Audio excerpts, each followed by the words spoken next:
By the end of this showdown, you'll know for sure which collar deserves to be your dog's new bling. The Halo 3 dog collar handles training, it marks out boundaries, it tracks your dog in real time, and it even does some activity monitoring. The PetSafe Guardian is more of a no-frills, gets-the-job-done kind of collar. Use the links in the description below to get the best price on either one. So, which of these dog collars is the best fit for you and your pup? The PetSafe Guardian is about $600 as I'm filming, and there's no subscription fees. That's nice, but at the same time, don't expect any tracking or escape alerts on your phone. The Halo 3 will set you back about $700 as I'm filming, and it requires a monthly subscription, so that starts at about $6 or so. Now, the Halo collar boasts their precision GPS technology, complete with an active GPS antenna for reasonably impressive tracking. PetSafe counters with its own GPS tech, which they've dubbed AccuGuard. So, Halo's talking up their collar as the most accurate GPS dog fence ever, while PetSafe is all about having the world's most reliable GPS fence technology. That's some big talk from both sides, right? So let's square them off by diving into their GPS capabilities, taking a look at how tough they are, and putting them side by side with all the nitty-gritty details. So to kick it off, what do you get when you buy each of these collars? The Halo 3 comes with a magnetic charging base, some tools to adjust the collar's length, 2 sets of static correction prongs, and an indoor Bluetooth beacon. You use the beacon to set up no-go zones or safe zones in your house. PetSafe Guardian comes with a GPS base, a removable, rechargeable battery, and a wall charger that can support 2 batteries at the same time. And likewise, it has 2 sets of static correction prongs. On top of that, you get a power adapter for the GPS base and all the mounting hardware. So just by looking at them, it's pretty easy to tell which collar is the more budget option. To get started with the Halo 3, scan the QR code, download the app, and just do what the screen tells you. It's pretty straightforward. It took me about 30 seconds to get connected to the satellites and just under a minute and a half to catch a strong GPS signal outside. While your collar's juicing up, any software or satellite updates will download automatically. On the flip side, PetSafe says right up front that setting up the Guardian might take a few hours. A very long time. A very long time. I'm guessing that a lot of that time comes from wall mounting the base. I bypassed the wall mounting, which you shouldn't, but I was good to go in about 15 minutes. Just like with the Halo, you scan the QR code, hit up the app, and then you're off to the races. It's smooth sailing all the way, no bumps in the road.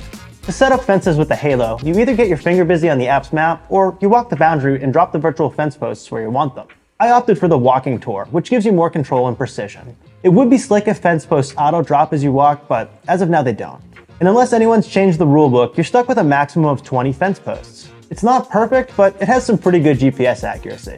With the Guardian, your only option is to sketch out fences on the app. You can knock out a fence outline in seconds. The interface looks fine, but it could be a little bit more user-friendly. For example, if you want to tweak your fence, you have to head over to settings, which is not so intuitive. You can zoom in and drop fence posts with reasonable precision, but you can do that with all the other collars too. So, Halo's boundary feedback is a little bit like a game of roulette. Sometimes you get the warning, then the boundary, then the emergency, in that order. But other times it skips a beat. So there's the warning. So it did just go right to the emergency again there. It seems robust enough to get the job done though. Now, here's the Guardian in action. I have turned the static correction on. By default it is off, and by turning it on, it is at the default setting of 1. All right, so there's the warning. I'm gonna continue on and see the static correction. Yep, oh, and you can feel it. It's actually sort of pretty gentle, I would say. It's making my neck sort of pulsate in an interesting way. It doesn't hurt at all. All right, so now I have the static correction set to level 3. It does go to a maximum of 10, but I don't want to kill myself here. Here goes nothing. Approaching the boundary. There's the alert. Continuing on. Yep. I think that even at the lowest setting, there's definitely a chance that your dog's going to feel it without any pain, which I really like. I'd say this is absolutely the most gentle invisible fence collar that I've used when it comes to the static correction. As for training, with the Halo you get a video library of training content courtesy of Cesar Millan. With PetSafe, you're stuck with the manual, which you can also find on their website. The Halo 3 is rugged. Water and debris won't touch that charging port. And those static correction prongs may look small, but they're beefy. Time for a pull test. Solid build, comfortable wear, and it even looks good, so thumbs up on Halo.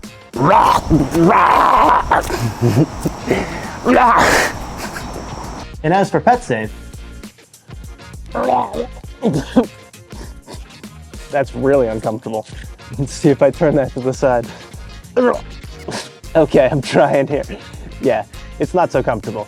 And it's obviously not designed to be used with a leash, so keep that in mind, but let's see how much I can really put. Honestly, I don't even know how much I can put on this to test its durability because it just hurts, so. Yep, almost choked. It's not comfortable, or good looking. And yeah, the collar is actually not made to be used with a leash, so don't try it. When it comes to battery life, the Halo 3 ran for 20 hours and 7 minutes in my testing.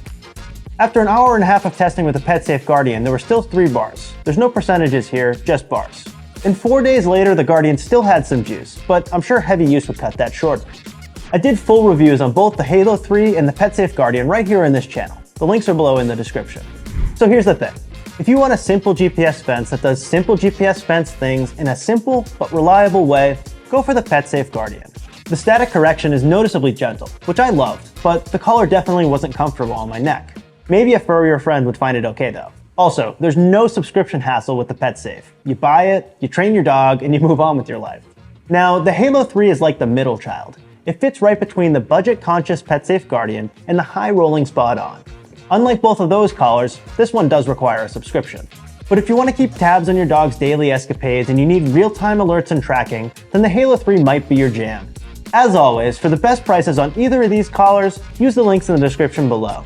Until next time, dog lovers, keep those tails wagging.